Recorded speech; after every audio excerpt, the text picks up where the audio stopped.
What's going on, guys? This is Carroll from MyMMAnews.com and Carroll's Corner MMA podcast. Today I'm joined by Corey Norman, who'll be fighting at Cage Wars 40. Corey, thanks for joining me. No problem. Thanks for having me on. So tell us a little bit about your fight coming up against Alex Marro. It's the light heavyweight title fight. Tell us a little bit about it. Well, I mean, I don't really know all that much about him, but as soon as I got out of the cage after my last fight, the promoter and organizer for Cage Wars said, "Oh, we got you lined up for a title fight." I was like, "Oh, that was quick." So sure. But as far as the fight itself, I'm real excited. Awesome. And I understand you're a social studies teacher, so you keep busy with full-time work as well as your training for MMA. How do you balance everything on that with your family, full-time job, plus this? Same way porcupines kiss, very carefully. It takes a lot. It's not always an exact science, and some things absolutely go to the wayside. But my family and my friends have been really good about acknowledging when I need to train and reminding me when I need to show up too. So now, before this last fight that you had at Cage Wars 39, you fought, I believe the last time was 2007, correct? yes. Well, I understand listening to the other interview you did, there was time off because of your masters and everything else going to school. What urged you to get back in the cage, though? What was the inspiring factor to make you want to get back in this cage and fight?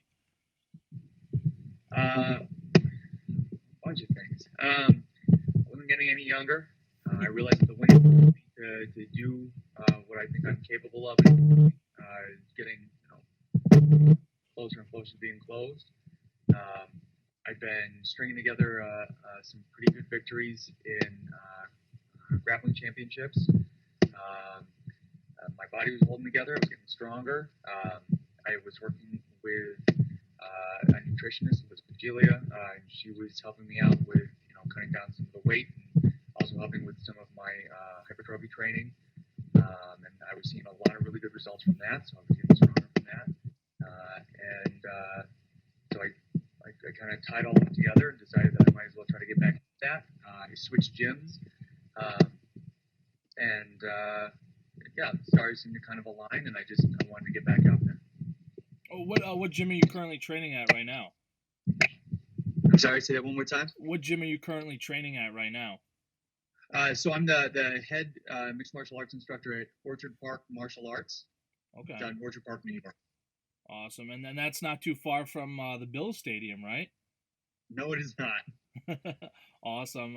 Well, tell us a little bit about your background in mixed martial arts, how you got into it, why you do it, and what makes you keep getting back in that cage? I love the idea of competition. I think mixed martial arts is one of the most honest forms of competition out there. For all of the individual sports out there, I think it is really just about what you can and what you can't do, and what you can perform at and what you can't perform at.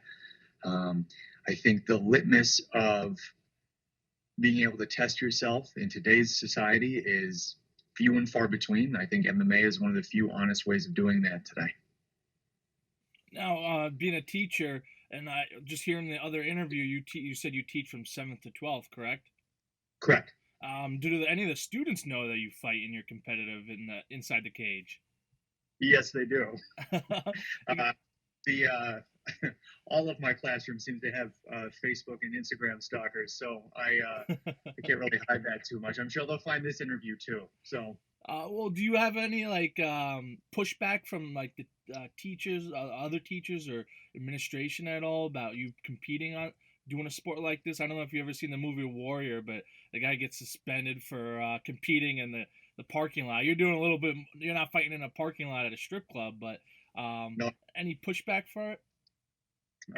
No, but the Warrior and Kevin James comments are pretty common. But no, my professional life is for teaching. I mean, the people there know what I do, and the administration's been they think it's kind of interesting to say the least, but no, there's not been any real pushback from that. Yeah, I think a lot of the stigma from a few years ago is kind of worn away, and it's not as frowned upon anymore. Tell us some of Hope your. so. Yeah, hope so. Hopefully, what are some of your goals within the sport as an amateur? Any timetable that you want to turn professional? Uh, so I really hadn't thought about that until actually the last interview that I'd done. But as far as a timetable, I'm really kind of open to what the organization says. Like I said, I've said it a couple times now that Cage Wars has been amazing, and it's been it's been the organization that's treated me the best as far as a fighter, taking care of me the most so far, and I'm looking forward to seeing kind of what they have in store and what they have in mind. I'd be willing to go pro if there was an organization out there that was looking to sign somebody like me, and I be more than willing to do that. But like I said, I believe that Cage Wars is going to be hosting professional fights later on this year. So if they would love to have me back and have me sign a contract, I'd be willing to do that too. Awesome. Yeah, and there's definitely competition I think in the area for you that will be popping up pretty soon because I know down here on Long Island there's lots of big guys always looking for fights. And when you fought Nick Spencer, you looked like you were much bigger than he was. I know you were talking about you knew his Muay Thai kick was going to come, and then you just brought him to the ground. Without giving away your strategy, is it very similar to something like Alex? Alex's wrestling in college. Tell us a little bit about what you expect from him. I know he's really tough. I know that you really can't count him out, even if it looks like the fight's not going his way. So I've just got to stick to my game plan and remain composed and keep trying to work on my conditioning and my cardio and try to use that. Now, you're a pretty humble guy. You're not one for trash talking. What do you believe you have to do to kind of, I guess, put your name ahead of everyone else and kind of get some light shine on you? Because you got the other guys like Beef Train and Jits Panda who are trash talking like no other against each other, and they are starting to get a little getting more attention than everyone else. What do you believe you have to do to get that light? I'm not really, and this is probably what makes me a horrible businessman, but I'm really not necessarily looking for light. I just want to showcase my skills. I just want to show what I can do, and I think me performing to the best of my ability will outshine any trash talk that I could do or come up with. Okay. And what's your background in sports? Like, you're a pretty big guy, pretty athletic. Did you play football? Did you wrestle? What did you do in high school? Anything like that? I ran cross country and Okay. it was awful. I played lacrosse. Wasn't great at that either. My high school career in sports was not very star-studded, and the acumen not very good. So. That's the great thing about MMA, though. Like you said, it's true testament of your dedication and your skills. And your last fight, you had a pretty impressive showing. Did that go to plan how you thought it would, that fight? Did that go to plan? No, actually. I mean, I had an idea of what I was going to do. And my original idea, my original game plan was I did not know that we were not allowed to use ground and pound in the novice ranks. So I had planned on, if it went to the ground, using that more as opposed to just trying to go for the submission right away. Mm-hmm. I did not think that I was going to clip him or tag him. So the fact that happened as quick as it did, it just kind of goes to show that, my striking coach and training partner, Jason Hanley, was, talking about, the setup for that, and that he thought that was there. But again, you drill it, 100 times in practice and never think it's actually going to work. As far as, I knew that he was a purple belt on the ground. And I rolled with purple belts before, and I kind of assumed that head and arm position might be someplace that he's probably not too familiar with, because I know that that's more of a judo control position. So I figured submissions from there, or setup for submissions from there, were probably going to be my best bet as far as getting the element of surprise. Now, this fight coming up is advanced amateur rules. Are you a little bit more excited now that you can do a little ground and pound and put some pressure on your opponent while you're on top? If it goes there, yeah, I'd love to be able to showcase some of my skills with that.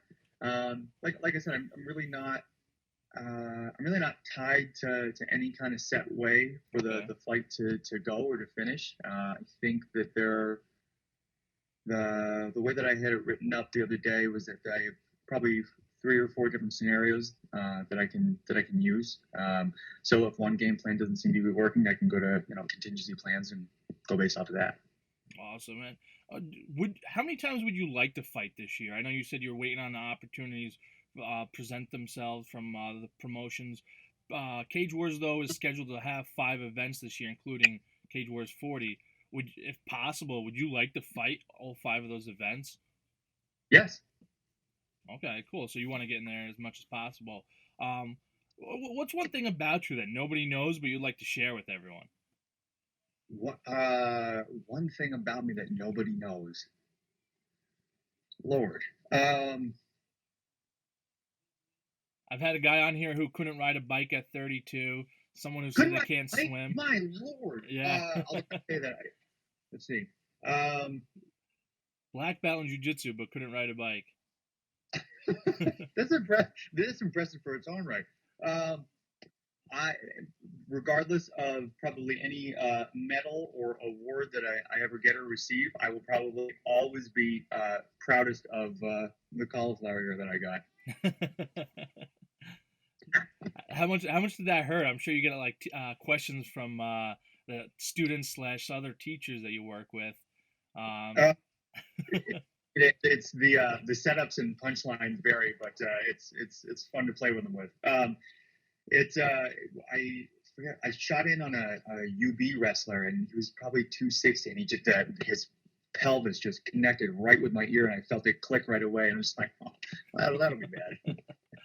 No, you're talking about training with the UB University of Buffalo wrestler. Do you train with Division I wrestlers from there often, or is that just the one individual that you work with?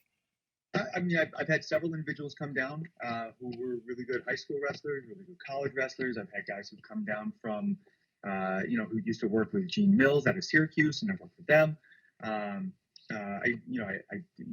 done seminars with a bunch of people and gotten to cross train a lot, and I've been very lucky and very blessed to be able to do that. But yeah, so I mean, it kind of depends on who shows up, but like I said, it seems that I don't know. A lot of people come my way who got quite a bit of skill. So awesome. Tell us a little bit about the gym you're training at. Who are some of the coaches you're working with, and some of the other athletes you're training with? So Jeff Minuski, I got it right that time, Jeff. He's the owner and operator of OPMA. He has actually been helping me work on and incorporate some karate style strikes and what I've been doing, which before Lyoto, I probably never would have considered anything like that, but throw whatever I can at the wall and see what sticks. Jason Hanlon, like I already said, has been kind of my striking coach. AJ Morales is one of my students, but somebody who has just an amazing eye for the game and can see things that even I can't. And has been able to come up with some really good game plans that incorporate everything and blends everything really well. All of my training partners, Gerald Combs, Tommy King, Josh Diaz, Gigia. I think again I'm messing up names and forgetting names, but all of them. Cole. I'm not even going to try to say your last name, but yeah, all of them bring different things and different strengths to the table, and help push me to where I'm at right now. That's awesome. And let's just going back to the other interview. You were talking about weight cutting.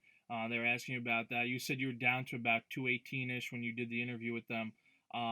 What have you learned about yourself trying to cut the weight, and any techniques you've learned to help you lose the weight easier for this time around? Well, I'm definitely going to hydrate a lot more, probably about 2 weeks out. I'm going to probably try to have about 2 gallons of water a day. just so that my body kind of gets used to having that much water and then sweating out that much water, and then I'll progressively decrease by about, I want to say it was like 15% that I was doing last time. So I'll gradually decrease about 15% per day, to the point where hopefully by, let's see if I'd have to check my charts, but I want to say probably by the start of the 23rd or the 24th, I'll be starting my actual cut down, and go from there. But I actually, I made some cookies this morning with my daughter, so I'm probably back up to about 218 and a half. Awesome. Nothing like family time, right? Yeah. So, what are you doing on your free time? I know you have a family, you have kids. When you're not grading grading papers or training, what are you doing with your extra time? What am I doing my extra time? Usually I'm hanging out with my girls. I will be coming up with different combinations or lesson plans. I'll be doing fight review. I'll be watching different technique vids, practicing on dummies, stuff like that. Obsession is probably not an inappropriate term to use when it comes to myself and MMA. Awesome. Well, anyone you want to recognize or give shout outs to, any sponsors you have helping support your fight camp? Yeah. So I forgot people last time to make sure that I get all of these.